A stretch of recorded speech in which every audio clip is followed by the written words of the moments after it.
Well, hello and welcome to Emily Lunar Astrology. Today we're focusing on self-awareness, embodiment, and all those Taurusy things. So I'm an astrologer. I am also an intuitive tarot card reader, and I have a lovely guest with me today. Let me just tell you a little bit about my story so you know who I am if you're new to my show or YouTube channel, should we say. So I was called to manifest my dreams into reality using the divine timing of the lunar cycle after struggling with chronic pain through inflammatory bowel disease. Yoga and working help.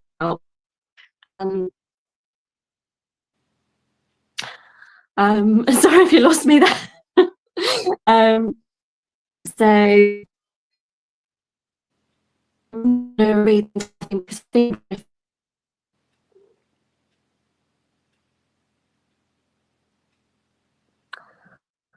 I'm back again. Oh, wow. So anyway, on an ordinary day, we wouldn't have so many tech issues, but I do apologise. And let me introduce my guest. So today, as you can see, I'm joined by Suzy from Saturn Stone Astrology. Suzy decided to take her knowledge and love of astrology directly to you all. She wanted to build something around Saturn, as all this came around her Saturn Return. And so Saturn Stone was created.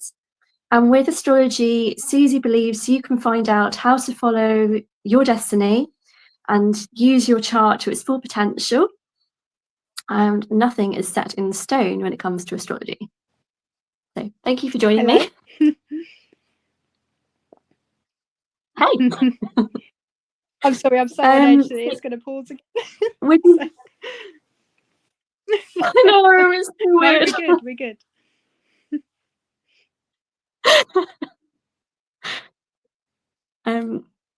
So would you like to dive in and tell us your big three in astrology and a little bit about how they play out for you? Absolutely. So I have a bit of a double whammy. I'm a Scorpio sun, end of October, and a Scorpio rising as well. So bit of a sort of doubling down on the Scorpio energy there. And just to set off the water energy in my chart, I'm a Pisces moon as well. So my big three is all water. So as you can probably imagine, I'm a highly emotional person. I think is not to be stereotypical, but it is very much true for me. I think mostly the way it plays out for me is something I've only really learned since I learned astrology, which is funny, really, because it's always been there. It's always been present, but you really tune into it when you know. It's like if you know type thing. So I think for me, the Pisces moon is very much hidden away. It's always beneath the surface, but it's always there. So for me, that really comes out in sort of spirituality, I would say mostly, probably leaning into the astrology in a sense with that. It's always something slightly unknown in my mind. You know, I'm always sort of feeling a little bit otherworldly, I think's the word, sort of thing. And very much, I saw a phrase once, I can't remember who said it, and they said it's like a psychic sponge. To be a Pisces placement, particularly a moon. And yeah, I definitely feel that. I sort of, my mum used to joke, I could feel a mood from her or a certain frame of mind. She would be in another room in the house and I would just walk in and be like, are you all right? You know, are you okay? And she was like, I'm fine. I just had a moment where I just felt a bit down. And I was like, oh, I just sensed it. I just, you know, I kind of had a feeling that I needed to go into my mum's bedroom and, you know, is she okay? So that's how the Pisces moon probably plays out most, as well as spontaneously bursting into tears every now and then. And when I say every now and then, I mean quite frequently. But again, that's it's because, you know, the emotion is just needing to come out. And I think with the water energy and tears, it's kind of hand in hand, and it's very much my instinctual response to things is usually to cry. And it's not always sadness, it's like frustration, anger, happiness. Oh, if I watch a happy movie, I'm in floods of tears. Because I'm just so happy for the characters. You know, so it's like the tears are there, it gets out and it's gone, so we can move on. So yeah, that's very much the Pisces energy. And then the Scorpio, I do find it hard to differentiate sometimes, being Scorpio sun and rising, because I sometimes think, is this coming from the rising or the sun? But I think, yeah, my outlook of the world is very much Scorpio. I do analyze absolutely everything, dig into absolutely everything. And I sometimes think other people do the same, and then I realize they don't, and that's a bit of a shocker. To think that other people are just sort of muddling through, not really looking deeply into anything, when that's all I do, which is very much my Scorpio sun, just embodying that Scorpio-ness, I suppose. So that's a very long-winded, apologies, very long-winded of my big three. Yeah, I get this sort of watery thing myself. I mean, I've got my Venus in Cancer, and although I've got a Capricorn moon, it's in the 8th house, and it's also conjunct Mars, and it's kind of I can be really harsh on myself, but I can cry at the drop of a hat because of the Venus in Cancer, and it's like, yeah, I really get that. Yeah, and the strong empathy of feeling others' emotions. I had that with my sister when I was a kid.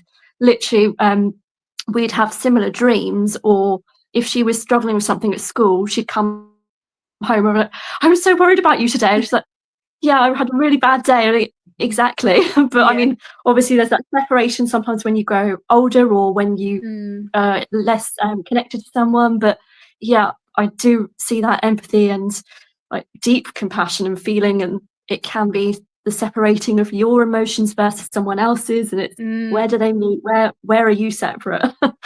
I think water signs in general can have that issue actually with boundaries, particularly Pisces placements. And I do feel that with my moon is actually in my 4th house, so I've always had that issue, particularly with my mother. Just sort of a brief background, she's a single parent, so it was very much me and her, and I'm an only child to top it off, so it was just me and her, literally. And I think that separation of her emotions versus are they mine to try to resolve, and I've taken that into adulthood, but I've become more aware of it. So sometimes, you know, I just have to step back, and even she tells me, you know, look, I'm having a bad day, it's fine, just, you know, thank you, but you don't have to be sad. You don't have to worry and panic just because I am, you know. And I think it's very much a boundary thing with water signs in general. I think we have to try very hard to draw the line. I think. I wonder whether you can lean on where your Neptune and Jupiter are. Sometimes they can give a bit of a clue as to where can we find a bit of joy and expansion, but then also where can we look at things in a sort of spiritual way rather than being too washed out by them, you know. It's kind of absolutely. How do we then balance all the wateriness with the tangible earthliness, or speak to it rather than hold it all in? Absolutely. I think, I mean, for me personally, my Neptune is in my 2nd house, which is, I think, of all the houses, potentially a more grounded house, which is probably a good thing. My Jupiter, however, is in my 12th house, which is where my sun is. So that's just we're doubling down on the spiritual energy there, unfortunately. Yeah, absolutely. You probably need a lot of rest and sort of retreat from the world. And you've done a lot of peopling, shall we say. I just love coming home. I just love, you know, sometimes people are itching to go out, you know, whether it's friends or my mum or my partner, and they're like so looking forward to going to the pub, or, you know, and I'm just like, oh, do I have to? Really? You know, when I'm there, I enjoy it, and I do enjoy it, don't get me wrong, I enjoy going out and to places, but yeah, sometimes the pull back home or back into my own sort of dream world, if you like, is very strong. Yeah, I can imagine. So could you take us through a little bit of your astrology journey, or how Saturn Stone was created? And Of course. So the journey is a little bit, it's a little bit Piscean, and 12th house here. So I can't actually pinpoint the moment, even though my Scorpio would love to. Because I love precise dates and times, and I love to, and I'm very good at that with most things. I can tell you the day I saw a certain band for the first time, or that sort of thing, but I could not tell you the day I picked up my first astrology book, the day someone told me about birth charts, and it really frustrates me. So I have to kind of look back on things I've posted, screenshots I've saved on my phone, and just try and time it back. Was that the first day? Did I screenshot it for that reason? So I suppose the earliest I can pinpoint is around 2019. I definitely got into it in a proper way. So talking sort of more above sun sign astrology. I obviously, of course, knew about that a little bit prior to all of this, but it was a friend of my mum's who was very into spiritual things herself, like numerology and things like that. And she mentioned something called a birth chart to my mum, and we looked one up, and it just looked so confusing. I mean, when I show them to people now, the first reaction I normally get is, what's that? Just I don't understand. There's lines, there's like just everything, symbols, numbers, so I kind of looked at it, and I put it aside for months. I didn't, I couldn't work, my brain could just not tune in. And I bought a book, or my mum may have bought me it, called The Signs by, I want to say, Caroline Faulkner. And it's quite a basic book compared to some astrology books, and it just goes through all the traits of each zodiac sign, but pages for each, so it's quite detailed in that sense. And then you could go on her website and do your birth chart, and then kind of you had to work with the book, so it became a bit like a workbook, like at school. And again, that put me off because I felt like I was being made to study. So I just read all about all the signs, and then I realized that was probably the first time I realized I had Pisces as well as Scorpio, and I had some Libra in my Venus, and then I had all these other signs, like the outer planets as well. So, and then again, I don't know what it is, but I stalled a little bit, and I put that aside for another 6, maybe 12 months, and I just sort of forgot, I didn't really dig. And then finally my Scorpio brain, which, by the way, I'm actually also a Scorpio Mercury and a Scorpio Mars, on top of the other two. So I was wondering about the Mars. Wow. Yeah. So when I get into something, it might take me a while to get there, but when I do, there's nothing else in my life that exists in that moment. So I dove right in. I was on podcasts, I was listening to my favorite YouTubers, I was finding them and then watching new ones off suggested videos. I was buying books, I went up to the astrology shop in London. I had to do it all, and I did it so concentrated, probably in about 0 to 6 months, I would say. I'd crammed so much. Now, it's not to say I knew everything after 6 months, but I think I went from 0 to at least 40%, in that time frame, of what I am now. And then since then I've just built upon it. So that took a few years, and then last year, probably beginning of 24, I was following lots of astrologers on Instagram, and I realized that, hang on a minute, these people, they wake up and they do this, for a living. Some of them, not everyone, some of it's part-time, like it is for me, and some people do it full-time. And I thought, that actually answers the question that I've always really, really struggled with, which is, what do you want to do? What do you want to be when you're older? That classic question you get asked as a kid, and it's always bugged me because I've never had an answer, and I've needed one almost, and that's my obsessiveness coming in. I need to find out. And one day it is honestly like a light bulb moment. It just went, there it is, that's me. That is my, I don't care how long it takes me to get there now. I don't care how I get there. I just know that that is now my thing. That's what I will say. Mm. If I could talk back to my 5-year-old Suzy, that's what I'd be saying. So yeah, so I knew I had to do something, and Saturn really, really jumps out at me. It's a big part of my chart in the sense that it is squaring my Mercury, Mars, and Pluto almost exact, because they're all conjunct, my Mars, Mercury, and Pluto. Of course they are. And the Saturn is squaring all of them, and I've really felt that in my life. And some of the major things that have happened to me or that I've gone through have been very Saturn coded. And it was only when I really learned about Saturn and understood Saturn that I kind of, my life made sense, you know. And the Saturn return had a lot to do with that as well. So I kind of knew I needed Saturn in there. And also, people are sometimes scared of Saturn. I think you'll probably agree that it's a bit of a scary sign when you first learn about it. It can have a lot of doom and gloom attached. And everything's going to be hard if you see Saturn run, you know, that sort of feeling. And I don't like that. I don't really subscribe to Saturn being the bad guy necessarily. So I wanted to incorporate it on purpose, just to really prove my point that it can be a good thing, and something that is built, you know, something built from the foundations. And that's what I want this to be as well. So that's the Saturn. I knew I had to do something, and yeah, it's just spiraled slowly, but spiraled from there. Yeah, it feels like with your Saturn, it's face the fear and do it anyway. Yes. Yes, absolutely. That's kind of been my motto.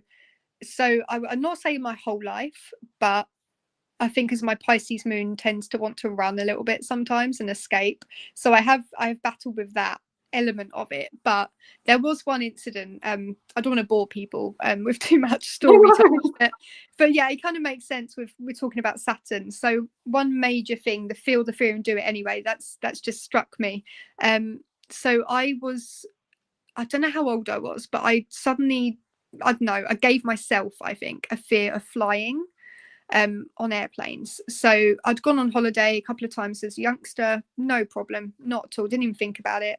And then I flew with the school. It was like a school trip to Germany, which I really enjoyed. And I remember feeling a bit anxious on the plane all of a sudden, but it wasn't like a fear at that point. It was just a little bit of unease. And then I went on a big holiday. So it was 2010 summer. I distinctly remember it. And I was 15 years old. No, coming up for 16, I think. Maybe I was already 16, can't remember. And it was long haul. It was the first long haul I'd ever done. So we went to the Caribbean. It was a big holiday. We were treating ourselves, just me and my mum. And I flew, and about 2 hours into the flight, I was like, I was holding my mum's hand, a grown 16-year-old, not embarrassed or ashamed to be holding her mum's hand the entire way. I mean, 8 hours straight. I must have had like a, I don't know, maybe an extended anxiety attack or something. It was sort of a constant until I landed. And then I'd made myself basically a bit ill, and then I couldn't eat for 2 days when I got there. My mum was, yeah, very worried about me. I did try eating. I threw it straight up. It was Aw. very, it was must have been just sort of the effects of prolonged anxiety, I guess. And Mm. it was just this immense phobia all of a sudden. And again, I spent the 2 weeks mostly worrying about flying home. I got home and I landed at Gatwick, and the first thing I said to my mum was, I'm never flying again. Absolutely not. That is not happening. Short haul, don't care. Not a thing for me. And so she was a bit scared as well, but she's very much like me. She picks up on other people's emotions, so she ended up being a bit terrified herself. And I didn't, for another 4 years. I didn't fly anywhere. I used to like going to Ireland, and I used to get the ferry. So we don't drive. Well, at the time, I do drive now, but we didn't at the time. And we used to get the train across the UK, which took all day, and then go to Holyhead, and then get the ferry over to Ireland, and that would be our holiday. And it was so long-winded when you can just jump on a plane, but I did everything to avoid planes basically, and then I kind of, my Saturn must have started playing at this point, because my Saturn was very much saying, right, you've had your phobia, you have had your moment, this is ridiculous, you know, you're missing out on life, you know, you're not going to certain things, you're not going on holidays, countries you'd like to visit. So it kind of had a weird way of getting me over my fear. I started watching obsessively, of course, air crash investigation on yeah. So it's got logic, trust me. So maybe Okay. this is the Scorpio playing out a little bit as well. Just, you know, immersive therapy perhaps into the crisis.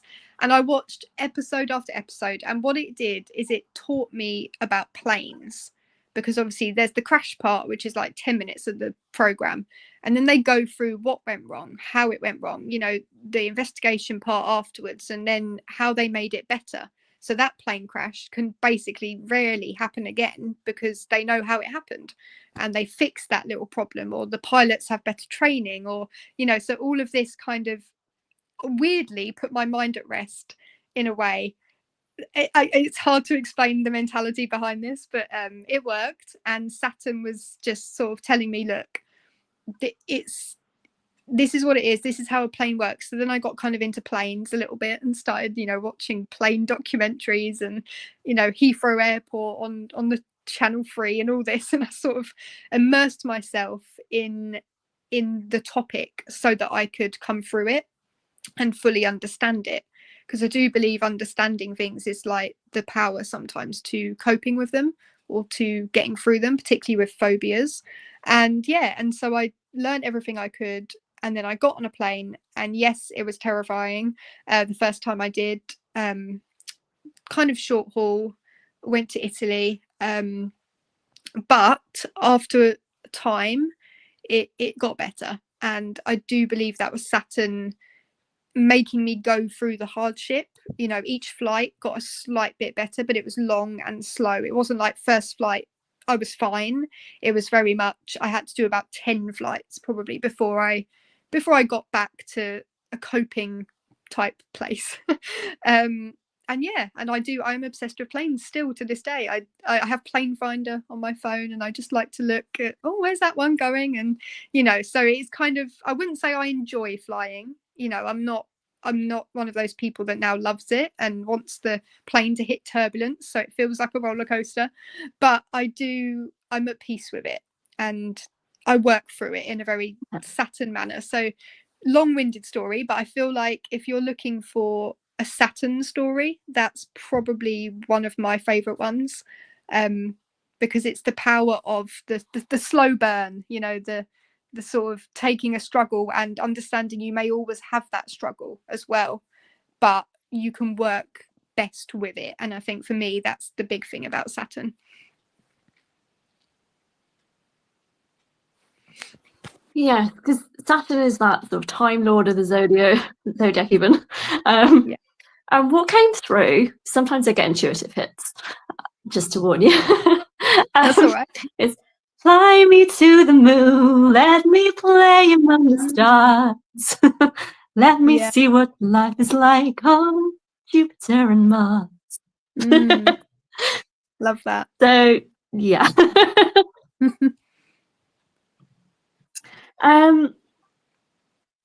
So being somebody that's obviously been through a lot of that and has been having the Saturn as making peace with it.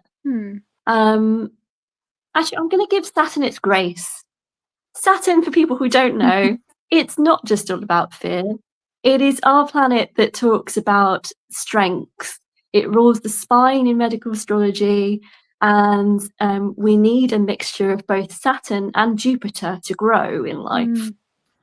So Saturn would be like the structures, and it can be restrictive, but it always also puts you back on the path. If you're straying and you don't know where you're going in life, Saturn is probably going to be your friend at times, although it can show you things that can be a bit scary in order to get back on that path.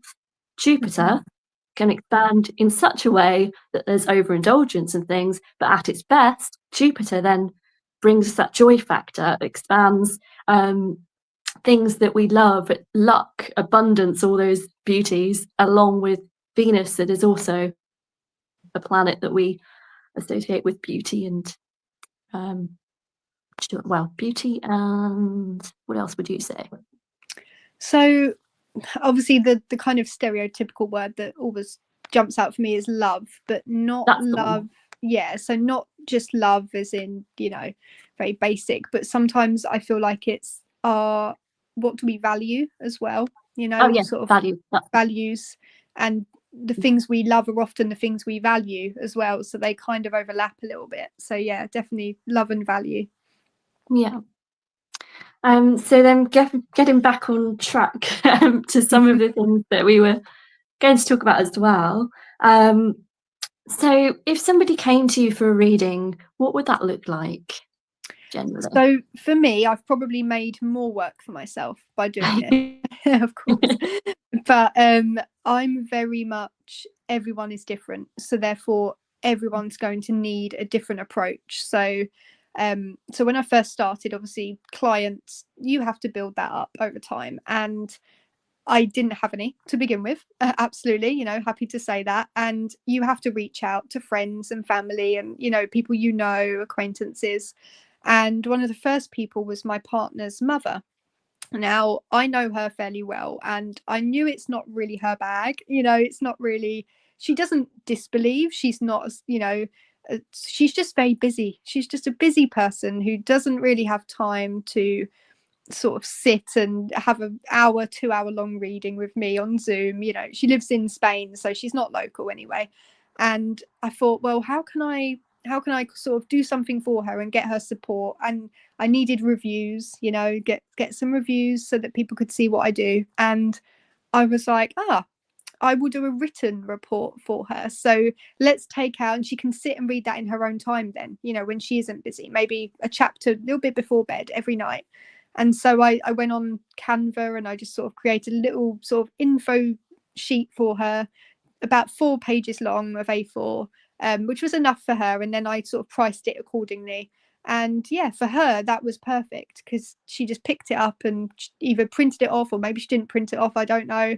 But, you know, she was very grateful for that little insight for her.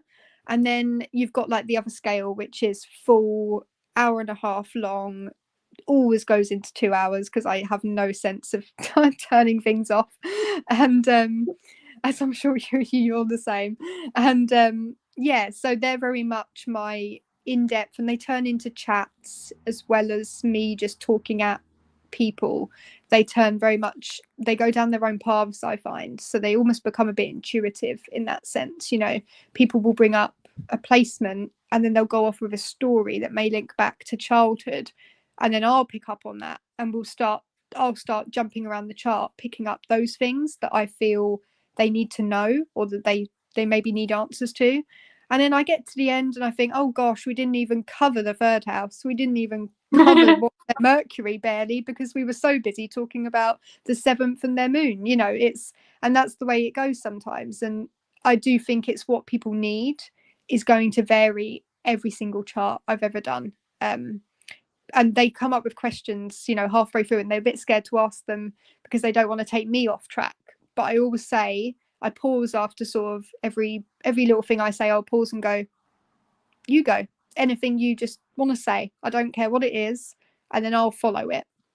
So yeah, that's I know it's a bit of a vague answer, but I can honestly say every reading is different.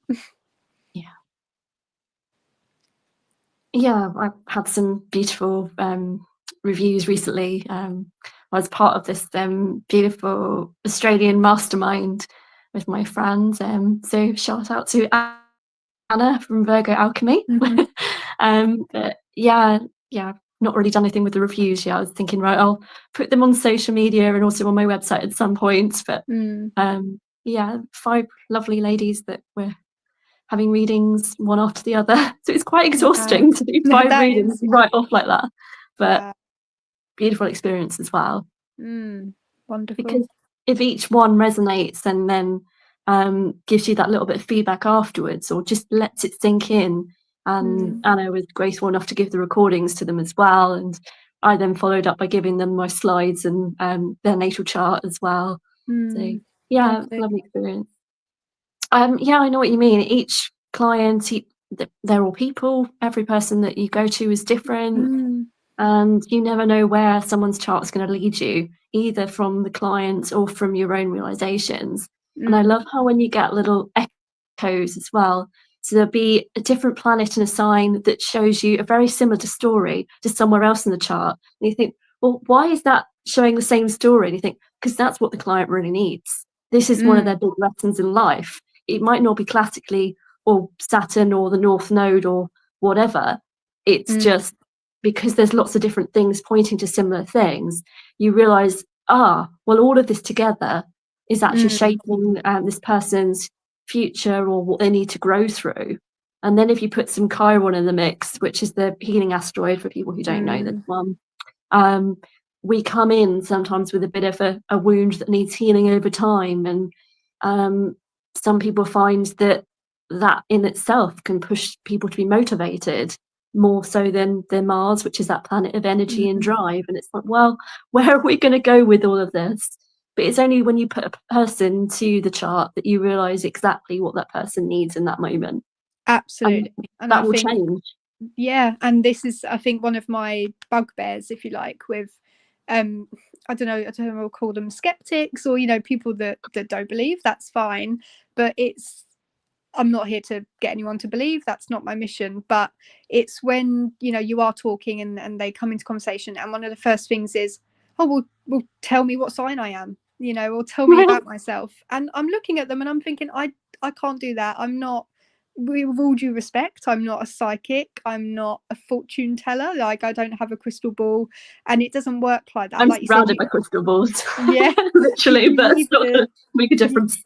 Yeah, exactly. And you need the chart and you need the person. And I always, before readings now as well, something I've learned is I like to just, if I've booked on Instagram, for instance, I'll just send them a message a few days before and just say, just tell me a bit about you, whatever you want, whether it's family history or where you are now, or, are you with someone, are you not, do you have a family, do you not? Just give me a bit. And it's not, because I'm not here to guess. I'm not trying to look at your chart and trying to guess about you, because it's not about that. It's about, I need to see how your life is playing out for you against what the planets are saying, because then, like you said, it's two ways. It's a two-way street, and one doesn't exist without the other. So yeah, that's important for me. Yeah.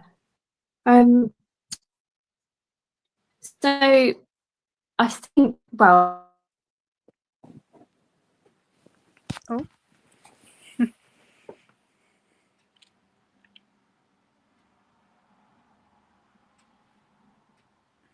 think we're having a little pause moment.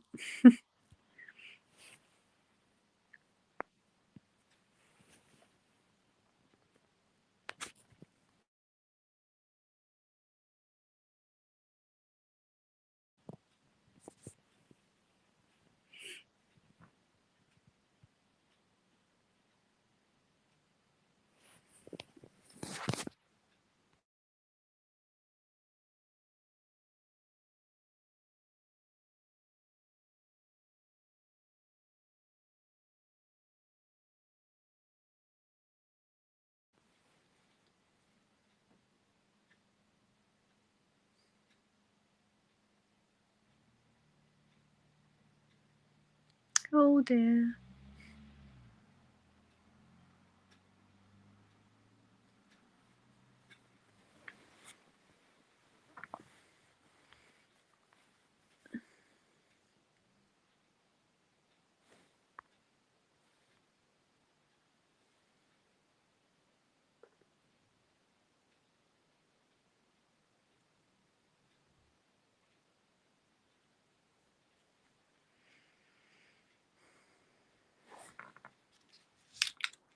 there we go. Okay. I was thinking, well, I can hear and see me, and then I realised I need to add myself back onto the stage, as it were. That would help. That would help. Sorry, I was going to say, Is there anything that you'd like to talk about Taurus season? Anything you'd like to say there? No, I think funnily enough, it was something that happened today that I thought, oh, I might mention that this evening. So I was, it's a bank holiday here in the UK, if anyone isn't. And so we get an extra day off work and Yay. yeah. And I've been feeling a little bit crappy, just time of the month cycles, females get it. And I was sort of having one of those days where you just want to curl up on the sofa and that's all you want to do. And my partner, who obviously does not experience that up and down through the month, he was very much like, well, today we're going in the garden and we're going to do that grass seeding and planting and do the things we said we would do on bank holiday. And I was like, okay, here we go.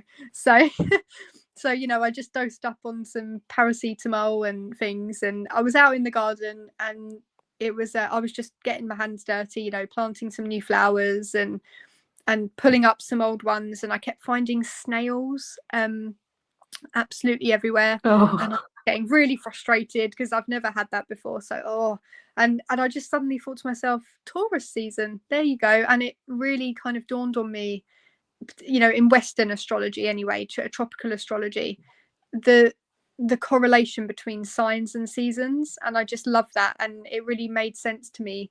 Aries brought spring forward for us and gave us that kickstart of seeing the daffodils out and the new start to the to the plant life and the animal life. And but then Taurus is really like the embedding of that, the planting of the new flowers and having to dig and tend to the garden now to make sure it continues to grow through summer. And I was like, oh, interesting, there's the Taurus link. And then the heavens opened and it absolutely rained on us for about 10 minutes, and we were trying to gather up all the stuff, all the trowel and all the things I had, and I got completely soaked, but that's fine. But yeah, that's Taurus season. I just thought, well, there's it was all five senses. I was sort of listening to the radio, I was feeling the earth, I was looking at the colors of the flowers and trying not to get stung by bees, and it was all very sort of very Taurus, very all five senses were on at that point. So yeah, I think for me that's Taurus season, and Taurus people as well. Definitely they embody a lot of those things within them, I find.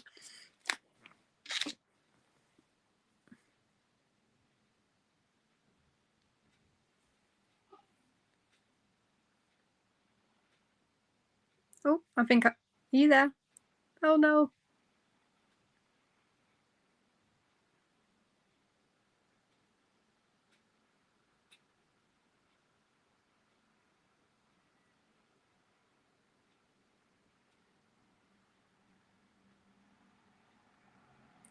Oh dear. Lost again.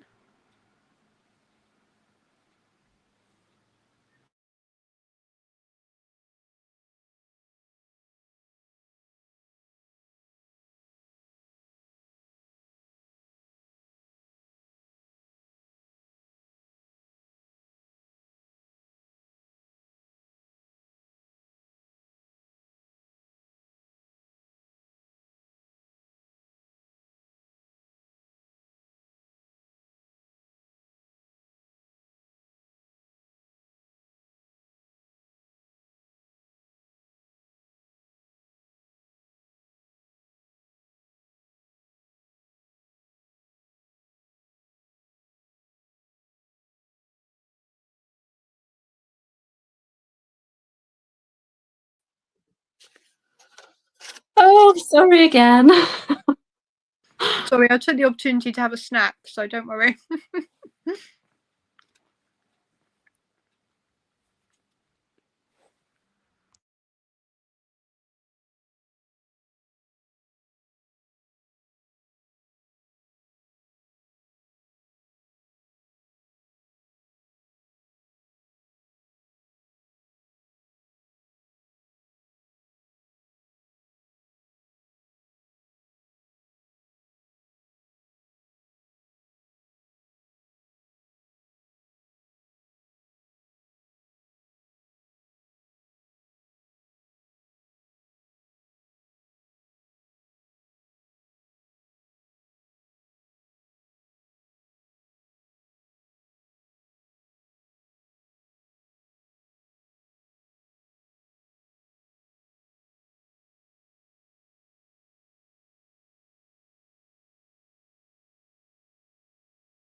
Hello. Again. Hi. Hi.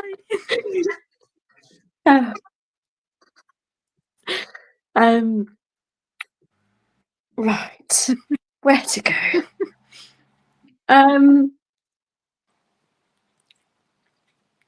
So actually, yeah, that's a good one. So what kind of gifts and things do you think that astrology's given you?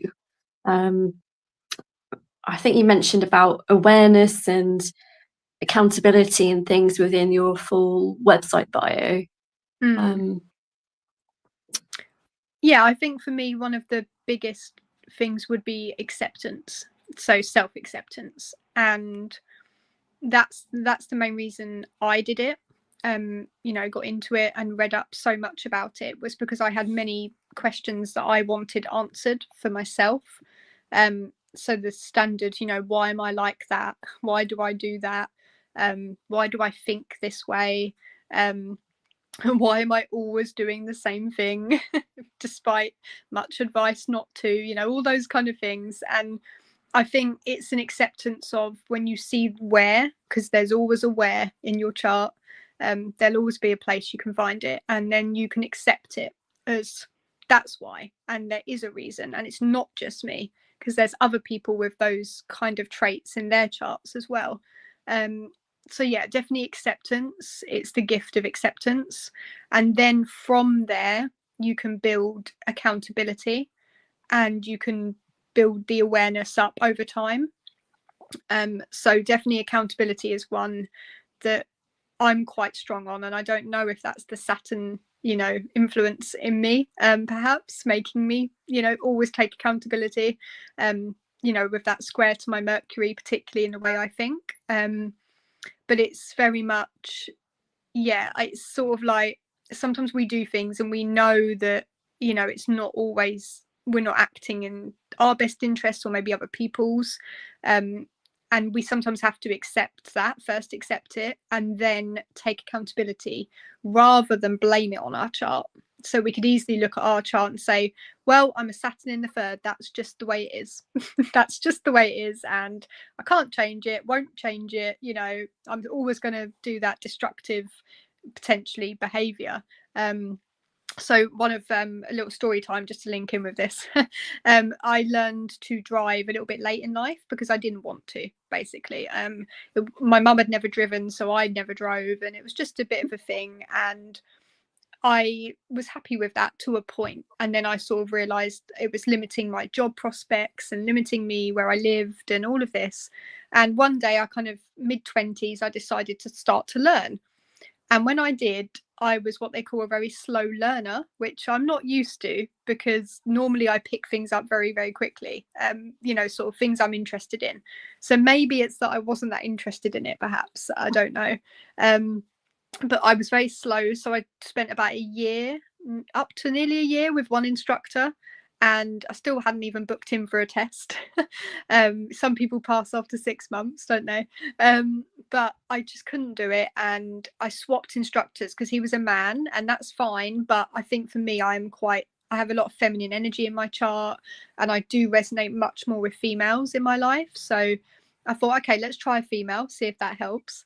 It did help massively. But again, I spent another year with her. So we're at 2 years at this point, and I still had nowhere near getting a car. I was getting very frustrated, and in the end she booked me in. She said, right, we're going to book a test, you're almost there. And one thing she said to me right at the end, because I kept getting mental blocks, so I would learn something and then lose the ability to do another. It was really frustrating. And my thing at the time was parallel parking. Couldn't do it for anyone or anything. Prior to that, it'd been hill stops and hill starts, but no, it was going to be parallel parking around the day of my test. And she said, you know what, we're just going to book it and hope he doesn't give you a parallel park.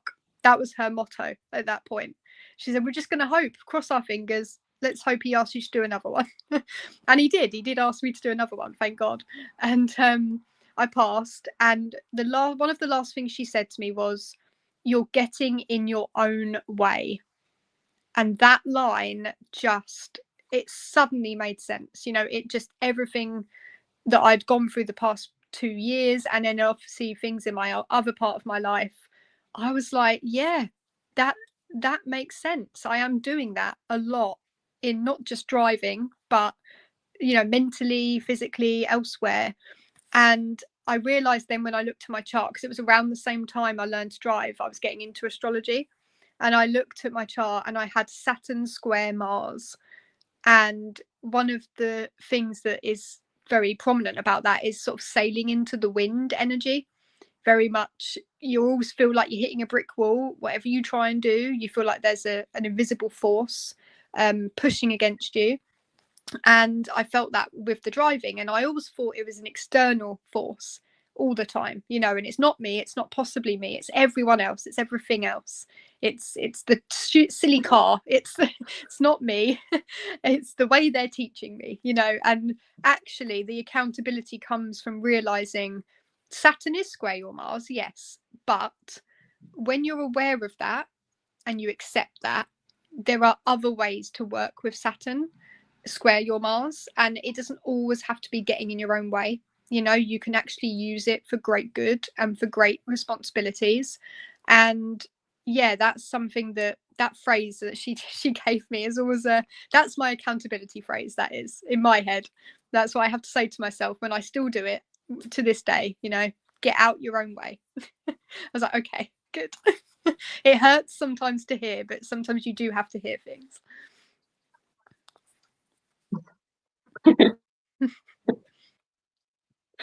Yeah. So what are some of the things that you do to stay consistent and manifest your own dreams into reality, shall we say? So I'm really bad at being consistent. It's it's an excuse, and I will take accountability, but it's very Pisces moon of me. I do tend to drift off and daydream on a daily basis, and then over time that kind of manifests into peaks and troughs of energy. So I will have 2 or 3 weeks where I'm, particularly with Saturn and Stone, I'm posting reels on a daily basis, and I've got all these great ideas and I'm writing them down and keeping a log, and and I have a flurry of reads maybe. And then I'll have 2 or 3 weeks where I lose the consistency in my own life. I sort of get distracted by other things happening. I get distracted by different ideas for the business, but also for my life. And yeah, I've always struggled with that. I think it's a mutable energy. So obviously for those sort of more into astrology, you'll know there's the fixed, mutable, cardinal signs. So when you have a mutable sign in your chart, I think there's a big tendency to flip-flop between ideas, between maybe even end goals, and ways to get there. So yeah, it's hard for me actually to be consistent, I will say. I think the end goal is always consistent. I think the knowledge of where I need to be, I'll continue talking because I know Emily would want me to. And yeah, so it's very much a sort of consistency is not consistent as such getting there, but where I'm going is always consistent in my mind. And I think I trust in timings a lot in terms of manifesting my dreams. I very much do trust the timing of my chart and the transits in particular. So I'm really, really big on following transits. And I think that helps me not necessarily manifest it internally, but I'm very good at looking at the chart, seeing what's coming, and then working with that energy when it arrives because I've prepared for it.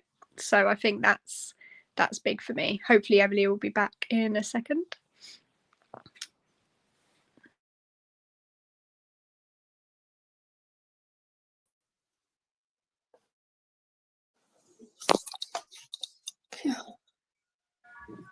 Hello. I carried on talking, but I don't know if you could hear me.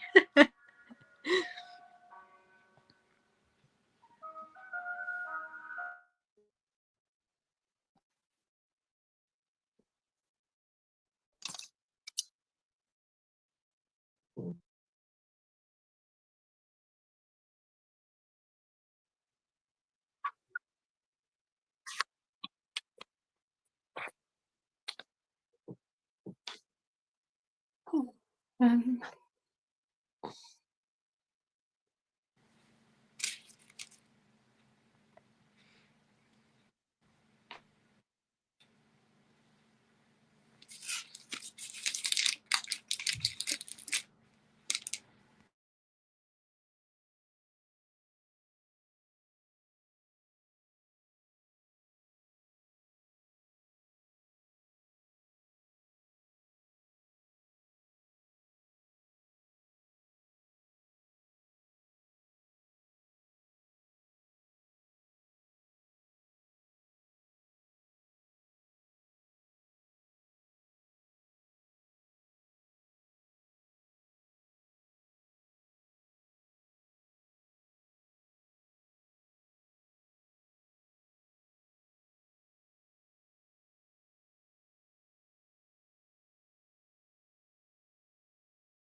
Hello.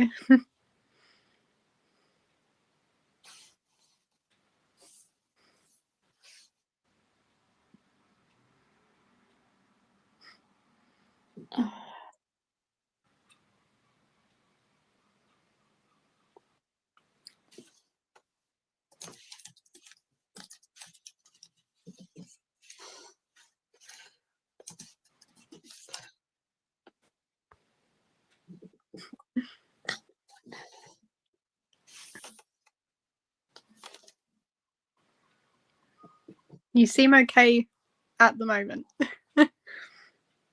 Oh, no, it spoke too soon.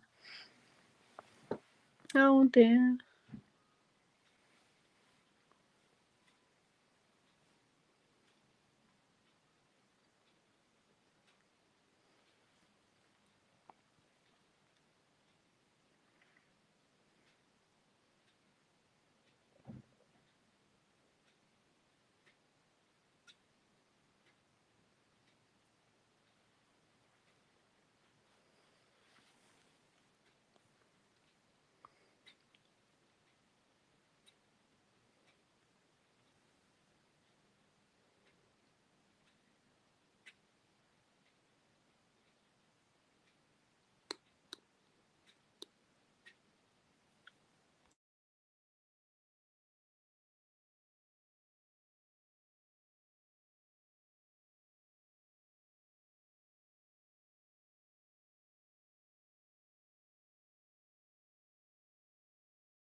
Oh, I'm so sorry about that. No worries. Is there anything else that you'd like to add at all? No, I think we've covered some good bits about Taurus. You know, obviously in Taurus season, and just what astrology can mean for different people, and how it can help, because I think that's my main aim in life. My Virgo MC is very happy when it can help people.